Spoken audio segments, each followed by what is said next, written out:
الحمدللہ رب العالمین والصلاة والسلام علی محمد الامین اعوذ باللہ من الشیطان الرجیم بسم اللہ الرحمن الرحیم۔ خواتین و حضرات، ہم سورہ شعراء کی آیت 88 سے درس کی ابتدا کر رہے ہیں۔ اس سے پیچھے سیدنا ابراہیم کی دعائے ہجرت نقل ہوئی ہے، یعنی جب انہوں نے اپنی قوم پر حجت تمام کر دی اور اب وقت آ گیا کہ وہ اپنی قوم کو چھوڑ دیں، تو اس وقت انہوں نے دعا کی۔ اس کے آخر میں ایک بات انہوں نے یہ بھی کہی تھی کہ پروردگار، مجھے اگر باغ راحت میسر آتا ہے، جس کو ہم جنت، فردوس اور اس طرح کی دوسری تعبیرات سے ادا کرتے ہیں، تو میرے باپ کو بھی معاف کر دے۔ اپنے باپ کے بارے میں یہ گویا ایک طرح کی سفارش تھی۔ اللہ پروردگار عالم کے حضور میں انہوں نے اس کو ایک عاجز بندے کی حیثیت سے پیش کر دیا۔ میں نے عرض کیا تھا کہ دوسری جگہ وضاحت ہے کہ اللہ تعالیٰ نے اس کو قبول نہیں فرمایا۔ یہاں اس کی صراحت تو نہیں کی، لیکن آگے اس کی تضمین میں بات اس طرح بیان کر دی ہے کہ اس کی تردید ہو گئی ہے۔ ارشاد ہوا ہے یوم لا ینفع مال ولا بنون، یعنی انہوں نے یہ کہا تھا کہ میرا باپ تو بے شک گمراہوں میں سے ہے، لیکن میں تیرا عاجز بندہ ہوں، میں نے اپنی طرف سے بندگی کا حق ادا کرنے کی صحیح کی ہے، تو مجھے رسوا نہ کر اور میرے باپ کو معاف کر دے۔ فرمایا جس دن نہ مال کام آئے گا نہ اولاد۔ تو اس کا جواب دے دیا گیا کہ وہ دن کسی کے مال اور کسی کی اولاد کے کام آنے کا ہے نہیں، اس میں بیلاگ فیصلے ہونے ہیں۔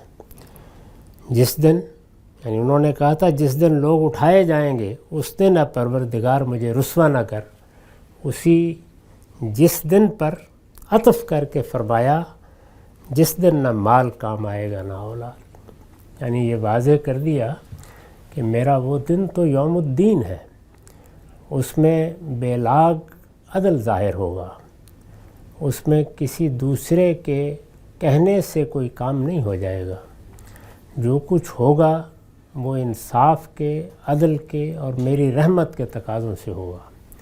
اس کے لیے جو قانون اور قاعدے بنا دیے گئے ہیں انہی کے مطابق وہاں فیصلے سنائے جائیں گے۔ وہاں کسی کے ساتھ ادنیٰ درجے میں بھی ذرہ برابر بھی کوئی بے انصافی نہیں ہو سکتی۔ تو بہت ہی لطیف اسلوب میں جس دن نہ مال کام آئے گا نہ اولاد، ان کی بات سے بات ملا کے آگے کہہ دی ہے۔ اس پر میں نے لکھا ہے کہ یہاں سے آگے، یعنی یوم لا ینفع مال ولا بنون کے اس جملے سے آگے، یہاں سے آگے اب پیرے کے آخر تک شان کلام صاف بتا رہی ہے کہ پوری عبادت حضرت ابراہیم کی دعا کا جز نہیں ہے، بلکہ اللہ تعالیٰ کا اپنا ارشاد ہے۔ یعنی پیچھے کی عبارت دعا ہے، اور یہ اس کے ساتھ ملا کے، جیسے قرآن مجید میں دوسرے مقامات پر بھی ہم اس کی مثالیں دیکھتے ہیں، اللہ تعالیٰ نے اپنی بات کہہ دی ہے۔ جس دن نہ مال کام آئے گا نہ اولاد، اس کی وضاحت میں بھی حاشیہ ہے۔ ابراہیم علیہ السلام نے اپنے باپ کے لیے مغفرت چاہی تھی، وہ پیچھے بیان ہوا ہے۔ اللہ تعالیٰ نے یہ نہایت لطیف اسلوب میں بتا دیا ہے کہ نہیں، تمہارے جیسا فرزند بھی وہاں اپنے باپ کے کام نہ آ سکے گا۔ یعنی جو قانون، جو قاعدہ بنا دیا گیا ہے، اس قانون اور قاعدے کے مطابق ہی فیصلے ہوں گے، اور مغفرت بھی ہوگی تو اسی کے لحاظ سے ہوگی، اس میں کسی کی مطلق سفارش کام نہیں آ سکتی۔ سیدنا ابراہیم نے ان کی کوئی صفائی نہیں پیش کی تھی، یعنی یہ نہیں کہا تھا کہ بظاہر تو لوگ خیال کرتے ہیں کہ وہ گمراہوں میں سے ہیں، لیکن وہ گمراہوں میں سے نہیں ہیں۔ یا یہ نہیں کہا تھا کہ ان کے اس خوبی کے پہلو کو میں بھی جانتا ہوں۔ انہوں نے صاف صاف اس بات کا اعتراف کیا تھا کہ انہو کان من الضالین، بے شک وہ گمراہوں میں سے ہے، یعنی میرے باپ کی گمراہی میں کوئی شبہ نہیں ہے۔ اور یہ بھی نہیں فرمایا تھا کہ میں یہ خیال کرتا ہوں کہ اس کے پاس کوئی عذر ہوگا۔ اس کی وجہ یہ ہے کہ حجت تمام ہو چکی تھی، آخری گفتگو بھی کر دی گئی تھی، اس کا بھی کوئی شائبہ باقی نہیں رہا تھا کہ یہ خیال کیا جائے کہ معذور ہوں گے۔ تو انہوں نے بالکل وضاحت سے یہ بات کہہ دی کہ وہ گمراہوں میں سے ہے، اور اپنی شفاعت کہہ لیجئے یا اپنی درخواست کہہ لیجئے، اس کے حق میں صرف ایک ہی بات کہی تھی، اور وہ یہ کہ پروردگار اس دن جب لوگ اٹھائے جائیں گے مجھے رسوا نہ کر۔ گویا اپنے تعلق کا حوالہ دیا تھا۔ تو تعلق کا حوالہ وہ خواہ ابراہیم جیسی شخصیت کا بھی ہو، اللہ تعالیٰ کے قانون میں کوئی حیثیت نہیں رکھتا۔ تو اس کا صاف جواب دے دیا گیا کہ جس دن کے بارے میں ابراہیم بات کر رہے ہو یہ معلوم رہنا چاہیے کہ وہ دن کیسا دن ہے۔ تو یوم لا ینفع مال ولا بنون، جس دن نہ مال کام آئے گا نہ اولاد، الا من اتی اللہ بقلب سلیم، صرف وہی کامیاب ہوں گے جو قلب سلیم لے کر خدا کے پاس آئیں گے۔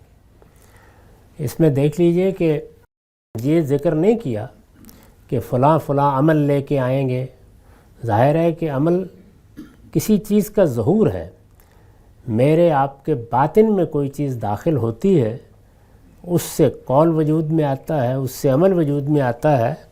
وہ اصل بات ہے جس کی طرف توجہ دلائی، جو قلب سلیم لے کر خدا کے پاس آئیں گے، یعنی بندے میں وہ سچی آمادگی ہونی چاہیے جو حق کو جاننے کے لیے پروردگار کا تقاضا ہے، وہ چیز ہونی چاہیے جو باطن میں اترتی ہے اور انسان کی پوری شخصیت کا احاطہ کرتی ہے، وہ اصل ہونی چاہیے جہاں سے معرفت کا بیج پھوٹتا ہے۔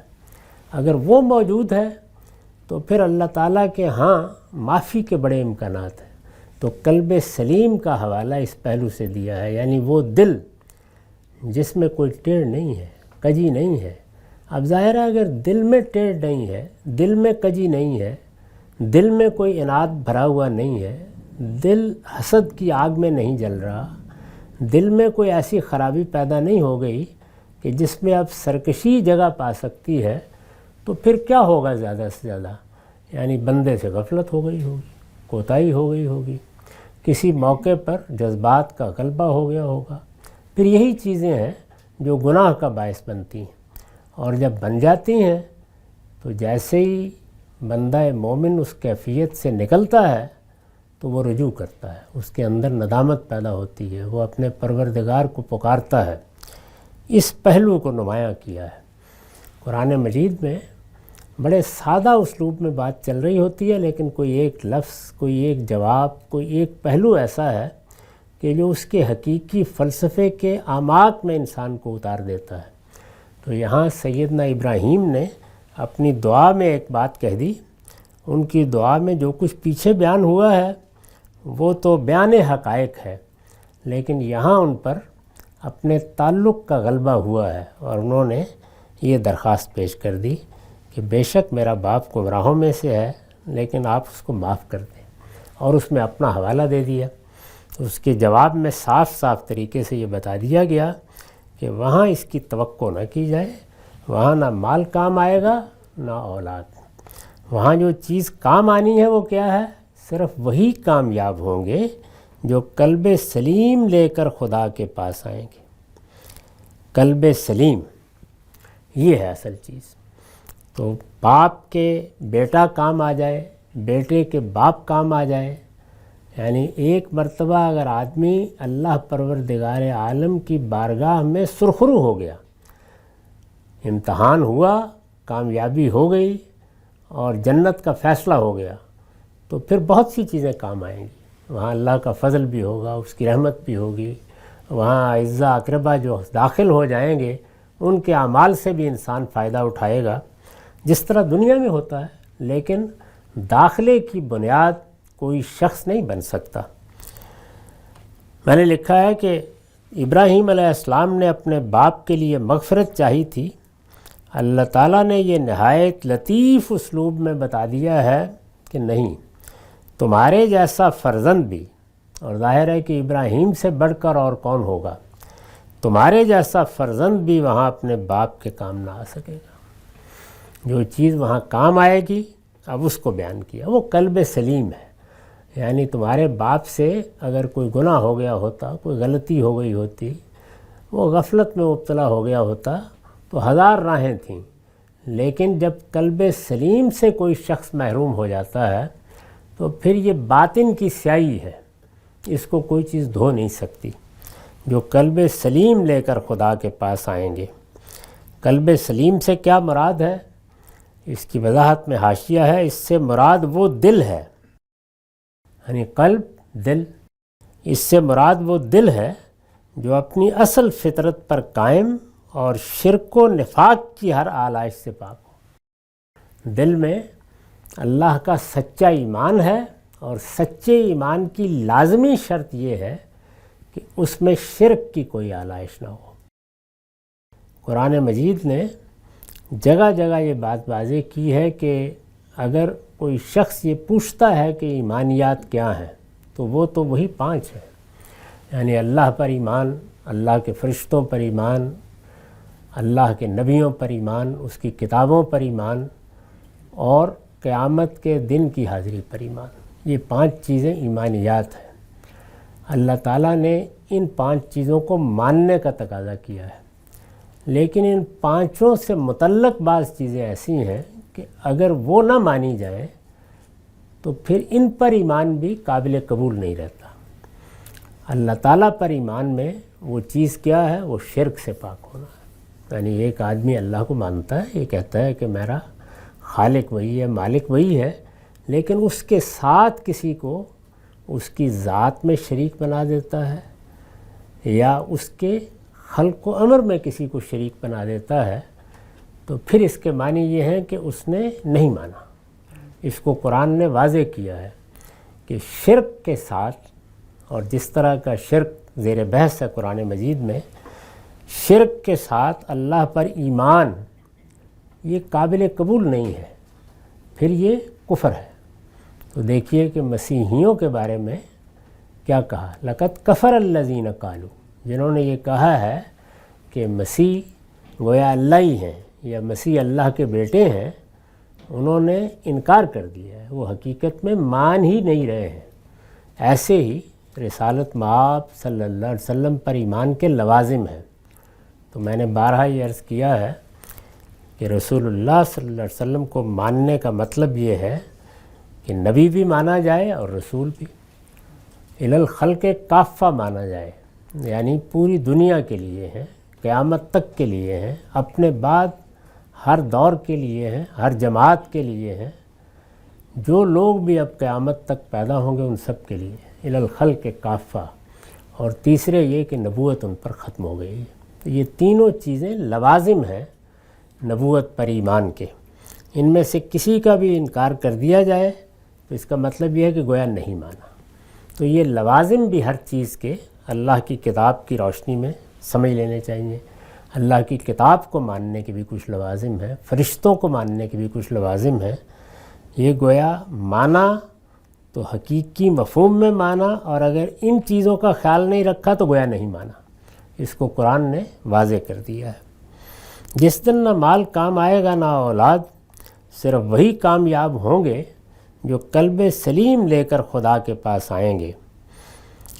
تو ارشاد ہوگا کہ وَأُزْلِفَتِ الْجَنَّةُ لِلْمُتَّقِينَ، جب وہ خدا کے پاس آئیں گے تو جس طرح جس دن نہ مال کام آئے گا نہ اولاد، تو جب وہ آ جائیں گے قلب سلیم لے کر تو اس دن خدا ان کے لیے جنت کے دروازے کھولے گا۔ اس کو اس طرح بیان کیا کہ اس دن جنت خدا سے ڈرنے والوں کے قریب لائی جائے گی۔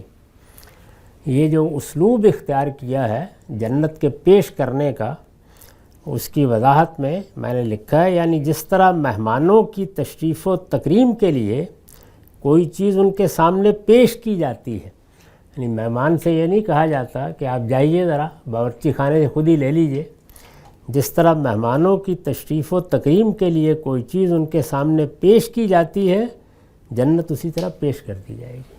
تو یہ اس تشریف کو، تکریم کو، اکرام کو بیان کرنے کا اسلوب ہے۔ وَأُزْلِفَتِ الْجَنَّةُ لِلْمُتَّقِينَ، اس دن جنت خدا سے ڈرنے والوں کے قریب لائی جائے گی۔ وَبُرِّزَتِ الْجَحِيمُ لِلْغَاوِينَ، اور جہنم گمراہوں کے لیے بے نقاب کر دی جائے گی، یعنی جہنم کے پردے اٹھا دیے جائیں گے، وہ ان کے سامنے دہکتی ہوئی نظر آئے گی اور ان سے کہا جائے گا کہ یہ آپ کی منزل ہے، اب تشریف لے جائیے، اور جہنم گمراہوں کے لیے بے نقاب کر دی جائے گی۔ سیدنا ابراہیم نے پیچھے جو کچھ کہا تھا، دیکھیے اس میں سے ایک ایک کا نہایت لطیف طریقے سے جواب دے دیا ہے، اور جواب دینا ہی چونکہ مقصود نہیں ہے بلکہ اصل حقائق کو بیان کرنا پیش نظر ہے، تو بہت بلاغت کے ساتھ اس جنت کا تعارف بھی کرا دیا ہے۔ یہ بھی بتا دیا ہے کہ اس جنت میں ضالین یا غاوین، یہ دو لفظ استعمال کیے ہیں، وہ جو گمراہی اختیار کر لیں، وہ جو صحیح راستے سے بھٹک جائیں اور جانتے بوجھتے بھٹکتے ہی رہیں، وہ جو اصرار کریں کہ وہ ضلالت اور گمراہی میں رہیں گے، یہ جنت ان کے لیے ہے ہی نہیں۔ یہ واضح کر دیا ہے۔ یہ کن کے لیے ہے؟ اُزْلِفَتِ الْجَنَّةُ لِلْمُتَّقِينَ، یہ خدا سے ڈرنے والوں کے لیے۔ خدا سے ڈرنے والے یعنی جن کو یہ احساس رہا کہ ہم کسی کے بندے ہیں، کسی کی مخلوق ہیں، کوئی ہمارا مالک اور خالق ہے، ہمیں بندگی کا حق ادا کر کے دنیا میں جینا ہے، وہ لوگ جو اس احساس کے ساتھ جئیں گے وہ خدا سے ڈرنے والے ہیں، اور خدا سے ڈرنے والے ہی جنت کے مستحق ہیں۔ جنت مرنے کے بعد ان کے سامنے پیش کی جائے گی۔ وَقِيلَ لَهُمْ أَيْنَمَا كُنْتُمْ تَعْبُدُونَ، اور جہنم گمراہوں کے لیے بے نقاب کر دی جائے گی اور ان سے پوچھا جائے گا کہ کہاں ہیں وہ جنہیں تم اللہ کے سوا پوچھتے تھے۔ یہاں مخاطبین کا سب سے بڑا جرم شرک ہے، اس لیے اسی کو مختلف پہلوؤں سے واضح کیا جا رہا ہے، اور ان سے پوچھا جائے گا کہ کہاں ہیں وہ جنہیں تم اللہ کے سوا پوچھتے تھے۔ اینما کنتم تعبدون من دون اللہ هل ینصرونکم او ینتصرون، کیا وہ تمہاری کچھ مدد کریں گے یا آج خود اپنا بچاؤ کر لیں گے؟ یہ ظاہر ہے کہ فضیحت کا کلمہ ہے، وہ رسوا ہو جائیں گے۔ اس وقت ان سے پوچھا جائے گا کہ بڑے اعتماد کے ساتھ تم ان بارگاہوں میں جاتے تھے، ان درباروں پر حاضر ہوتے تھے، اپنی نظر نیاز پیش کرتے تھے، تو آج کہاں چلے گئے وہ سب؟ تمہارے دیوی، تمہارے دیوتا، تمہارے اوتار، وہ کہاں ہیں آج؟ تمہارے سامنے جہنم بے نقاب ہو گئی ہے، تو اب اس سے بڑا وقت اور کون سا ہوگا جس میں کوئی مدد کرنے کے لیے آئے؟ کیا آئیں گے تمہاری مدد کرنے کے لیے؟ اور ذرا نگاہ اٹھا کے دیکھو وہ خود کہاں ہیں؟ کیا ان کے لیے اپنا بچاؤ کرنے کی بھی کوئی تدبیر ہے؟ وہ اگر خود گرفت میں آ گئے ہیں تو وہ بھی تمہارے ہی ساتھ کھڑے ہیں، یا آج خود اپنا بچاؤ کر لیں گے؟ تو ارشاد ہوا فَكُبْكِبُوا فِيهَا وَهُمْ الْغَاوُونَ، کیا وہ تمہاری کچھ مدد کریں گے یا آج خود اپنا بچاؤ کر لیں گے؟ پھر وہ بھی اور یہ بھٹکے ہوئے لوگ بھی اور ابلیس کے لشکر بھی۔ فَكُبْكِبُوا فِيهَا هُمْ وَالْغَاوُونَ وَجُنُودُ إِبْلِيسَ أَجْمَعُونَ، پھر وہ بھی اور یہ بھٹکے ہوئے لوگ بھی اور ابلیس کے لشکر بھی، سب کے سب اس میں اوندے منہ جھونک دیے جائیں گے۔ یعنی جہنم ان لوگوں کے لیے ہے، یہ جنہوں نے دنیا میں فساد برپا کیا، جنہوں نے ظلم و عدوان کو اپنا شعار بنایا، جنہوں نے شرک کر کے اور شرک کی بنیاد رکھ کر اپنی جان پر بھی ظلم ڈھایا، یہی وہ لوگ ہیں جن کو جہنم کا ایندھن بنایا جائے گا۔ یہ بھی اور ان کے پیچھے لگنے والے بھی، یعنی ان کا یہ عذر قبول نہیں ہوگا کہ ہمیں تو ان لوگوں نے دعوت دی تھی، ہم نے لبیک کہی۔ یہ بار بار واضح کر دیا ہے کہ بنیادی حقائق کے بارے میں نے اتنا شعور، اتنی عقل دے کر انسان کو پیدا کیا ہے کہ کوئی اسے گمراہ نہیں کر سکتا۔ اس لیے ہر شخص کو متنبہ رہنا چاہیے کہ یہ عذر قیامت میں قابل قبول نہیں ہوگا۔ اور اس کے ساتھ بتا دیا کہ ابلیس کے سارے لشکر اور ابلیس کے لشکروں کے باب میں دوسری جگہ وضاحت کر دی ہے کہ وہ جنوں میں بھی ہے اور انسانوں میں بھی ہے، دونوں ہی جگہ موجود ہیں، سب کے سب اس میں اوندے منہ جھونک دیے جائیں گے۔ اس میں جو ایک لفظ استعمال کیا ہے فَقُبْكِبُوا، یہ بڑا دلچسپ لفظ ہے۔ اس پر میں نے لکھا ہے کہ اصل میں لفظ قُبْكِبُوا آیا ہے، یہ کبّہ کی تقریر ہے جس سے مبالغہ اور تکرار کا مفہوم پیدا ہو گیا ہے۔ یعنی ویسے تو کبّہ ہی کافی تھا، لیکن اس میں ایک طرح کی تقریر پیدا کر دی ہے تاکہ اوندے منہ گرائے جانے کی ایک تصویر سامنے آ جائے۔ تو اگر عربیت کا ذوق ہو تو جو مبالغہ اور جو تکرار کا سا ایک مفہوم اس میں پیدا ہوا ہے، اور خود لفظ نے اپنے صوتی تاثر سے جو چیز پیدا کر دی ہے وہ ملحوظ ہے اس میں۔ قالوا وهم فیہ یختصمون، وہاں وہ آپس میں جھگڑتے ہوئے اپنے لیڈروں سے کہیں گے، یعنی جن کو اپنا رہنما مانتے تھے، اپنا زعیم مانتے تھے، جن کی باتوں پر سر دھنتے تھے، جن کے سامنے سر تسلیم خم کرتے تھے، وہاں وہ آپس میں جھگڑتے ہوئے، یعنی جب یہ صورتحال پیش آئے گی تو ظاہر ہے کہ ایک دوسرے کو الزام دیا جائے گا، یہ تم نے مجھے گمراہ کر دیا اور تم ہی تھے مجھے اس کی ترغیب دینے والے اور تم ہی مجھے اس طرف لے گئے تھے۔ تو اس میں ساتھی، قرین، جن کو اپنا دوست بنا رکھا تھا، یا گھر والے جن کے مفادات وابستہ تھے، وہ سب زیر بحث آئیں گے اور ایک دوسرے کو لان تان کریں گے۔ تو جھگڑتے ہوئے اپنے لیڈروں سے کہیں گے تاللہ ان کننا لفی ضلال مبین، خدا کی قسم ہم کھلی ہوئی گمراہی میں تھے، خدا کی قسم ہم کھلی ہوئی گمراہی میں تھے۔ یہ ظاہر ہے کہ اعتراف ہے، کب؟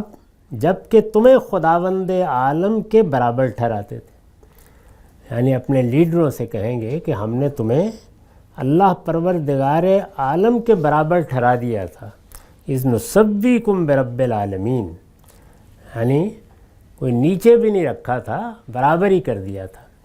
یہ جو برابر ٹھہرا دیا ہے اسی کو بیان کیا ہے سورہ اخلاص میں، وَلَمْ يَقُلْ لَهُ كُفُوًا أَحَدٌ، یعنی وہاں جب توحید کو بیان کیا ہے تو عام آدمی کو سمجھانے کے لیے آخر میں یہ کہا ہے کہ کسی حال میں بھی کسی کو کسی پہلو سے اس پروردگار کے برابر نہیں ٹھہرایا جا سکتا۔ اور پھر دوسری جگہ وضاحت کر دی ہے کہ اگر اس کی ذات سے کسی کو صادر ہوتے مانا گیا ہے تو یہ بھی اسے برابر ٹھہرانا ہے، اور اگر اس کے خلق میں کسی کو ساجی بنایا گیا ہے تو یہ بھی اس کے برابر ٹھہرانا ہے، اور اگر اس کے امر میں کسی کو شامل کیا گیا ہے تو یہ بھی اس کے برابر ٹھہرانا ہے۔ تو یہاں یہ بتا دیا کہ برابر ٹھہرا دیا تھا، گویا خدا ہی مان لیا تھا۔ وہاں وہ آپس میں جھگڑتے ہوئے اپنے لیڈروں سے کہیں گے خدا کی قسم ہم کھلی ہوئی گمراہی میں تھے جب کہ تمہیں خداوند عالم کے برابر ٹھہراتے تھے۔ وما اضلنا الا المجرمون، پھر اپنی بدبختی پر ماتم کریں گے کہ ہمیں تو ان مجرموں ہی نے گمراہ کیا، یعنی اپنے لیڈروں کے بارے میں، اپنے زعماء کے بارے میں، اپنے پیروں اور مرشدوں کے بارے میں یہ کہیں گے کہ ہمیں تو ان مجرموں ہی نے گمراہ کر دیا۔ اپنی صفائی پیش کرنے کی کوشش، اپنے آپ کو بری قرار دینے کی صحیح اعتراف بھی، اور دوسروں پر الزام دھرنے کا اسلوب بھی، تو یہ ساری چیزیں وہاں سامنے آ جائیں گی۔ اس کو یہاں یختصمون میں بیان کیا ہے، یعنی ایک جھگڑا، ایک دوسرے کی لعنت ملامت یہ شروع ہو جائے گی۔ وہاں وہ آپس میں جھگڑتے ہوئے اپنے لیڈروں سے کہیں گے خدا کی قسم ہم کھلی ہوئی گمراہی میں تھے جب کہ تمہیں خداوند عالم کے برابر ٹھہراتے تھے، پھر اپنی بدبختی پر ماتم کریں گے کہ ہمیں تو ان مجرموں ہی نے گمراہ کیا۔ ظاہر ہے اس میں جو بات مضمر ہے وہ یہ ہے کہ یعنی تمہاری بات اسی طرح مانتے تھے جس طرح رب العالمین کی بات ماننی چاہیے۔ تو اللہ کے یا رب العالمین کے یا پروردگار عالم کے برابر ٹھہرانے کا ایک پہلو یہ بھی ہے کہ دوسروں کی بات کو وہ حیثیت دے دی جائے جو کسی بندہ مومن کو اللہ کی بات کو دینی چاہیے۔ اسی کو رسالت مآب نے ایک دوسرے موقع پر قرآن کی ایک آیت کی وضاحت میں واضح فرمایا تھا۔ قرآن مجید میں یہ بیان کیا گیا ہے کہ یہود نے اپنے احبار و رہبان کو ارباب من دون اللہ بنا لیا، یعنی اللہ کو چھوڑ کر اپنے رب بنا لیا۔ تو صحابہ نے پوچھا کہ ایسا تو نہیں کیا ہم نے؟ تو اس میں یہی جواب دیا رسول اللہ نے کہ تم نے ان کی بات کو خدا کی بات کے برابر ٹھہرا دیا۔ تو برابری کے کئی پہلو ہیں، ان سب کے بارے میں متنبہ رہنا چاہیے۔ یہاں اس کو بیان کیا ہے کہ اذ نسویکم برب العالمین، جب کہ تمہیں خداوند عالم کے برابر ٹھہراتے تھے، پھر اپنی بدبختی پر ماتم کریں گے کہ ہمیں تو ان مجرموں ہی نے گمراہ کیا۔ وما اضلنا الا المجرمون فما لنا من شافعین، سو اب نہ ہمارے لیے کوئی سفارش کرنے والا ہے، ولا صدیق حمیم، نہ کوئی گرم جوشی سے محبت کرنے والا دوست، سب ختم ہو گئے۔ یعنی اب یہاں کوئی نہیں ہے جو ہمارے حق میں کوئی کلمہ خیر کہہ سکے، نہ ہمارے ان ساتھیوں میں سے جن کو ہم خیال کرتے تھے کہ یہ تو گویا ہماری ہی طرح صحیح راستے پر گامزن ہے، اور جن کو ہم اپنا صدیق حمیم کے الفاظ آئے ہیں بڑا گرم دوست سمجھتے تھے، وہ بھی غائب ہو گئے۔ اور جن رہنماؤں کو ہم اپنے لیے مقتدا بنائے بیٹھے تھے، وہ بھی آج منہ موڑے کھڑے ہیں۔ اب نہ کوئی سفارش کرنے والا ہے، نہ کوئی گرم جوشی سے محبت کرنے والا دوست۔ اور دیکھیے کہ حسرت کا کیا مقام ہے، فَلَوْ أَنَّ لَنَا كَرَّةً فَنَكُونَ مِنَ الْمُؤْمِنِينَ، اب تو اے کاش ایک دفعہ پلٹنا نصیب ہو کہ ہم ایمان والے بن جائیں۔ یعنی اس موقع پر اس حسرت کے سوا کوئی چیز باقی نہیں رہے گی، سب کچھ ختم ہو جائے گا۔ یہ مضمون قرآن مجید میں دسیوں مقامات پر آیا ہے، ہر جگہ اس کو واضح کر دیا گیا ہے کہ کسی پر بھروسہ نہ کرو، کسی کے بارے میں یہ خیال نہ کرو کہ وہ تمہیں بچا لے گا۔ جو چیز بچائے گی وہ تمہارا قلب سلیم ہے، وہ تمہارا دل ہے، وہ تمہارے دل کی پاکیزگی ہے۔ یہ پاکیزگی تمہیں اپنے باطن میں بھی قائم رکھنی ہے، اپنے ظاہر میں بھی قائم رکھنی ہے۔ اس میں اگر کسی جگہ کوئی کوتاہی ہوئی، کوئی غلطی ہوئی تو وہ بڑا معاف فرمانے والا ہے، لیکن اگر دل میں سرکشی درائی ہے اور دل میں سلامتی نہیں رہی، وہ قلب سلیم نہیں رہا، وہ فطرت کی راہ سے ہٹ گیا ہے، تو پھر تم اپنے آپ کو گناہوں کے حوالے کر دو گے، اور جب ان کے حوالے کر دو گے تو قیامت میں یہ خیال نہ کرنا کہ وہ کسی بھی لحاظ سے تمہارے کام آئیں گے۔ یہ دوستیاں، یہ تعلقات، یہ مفادات کے رشتے، یہ سب یہیں رہ جائیں گے، ان میں سے کوئی چیز بھی وہاں تمہارے لیے کارگر نہیں ہوگی۔ جو چیز کارگر ہونی ہے وہ ہم نے اپنے پیغمبروں کی وساطت سے کھول کر بتا دی ہے، وہ ایمان اور عمل صالح ہے۔ سچی بات کو مانو، سچی بات کے سامنے سر تسلیم خم کرو اور اچھا عمل کرو، اپنے عمل کو پاکیزہ بناؤ۔ تو پاکیزگی ہر پہلو سے یہی اللہ پروردگار عالم کی دعوت کا خلاصہ ہے، یہی دین کا مقصد ہے۔ ایک ہی چیز ہے جس کی منادی پیغمبروں نے کی ہے، اور وہ یہ کہ جب تم دنیا سے رخصت ہو رہے ہو تو تمہاری زندگی ختم نہیں ہو رہی، تم ایک نئی زندگی میں داخل ہو رہے ہو، اور اس کے لیے بدر کا، اس کے لیے زاد سفر، وہ پاکیزگی ہے، وہ تزکیہ ہے۔ اپنے آپ کو پاکیزہ بناؤ گے تو اس جنت کے دروازے تمہارے لیے کھلیں گے، اور وہ تشریف و تکریم کے ساتھ تمہارے سامنے پیش کر دی جائے گی۔ اور اگر اپنے آپ کو آلودہ رکھو گے تو اس کا لازمی نتیجہ خسران ہے، ناکامی ہے، پھر تم فوز و فلاح سے محروم ہو جاؤ گے۔ اقول قولی ھذا واستغفر اللہ لی ولکم ولسائر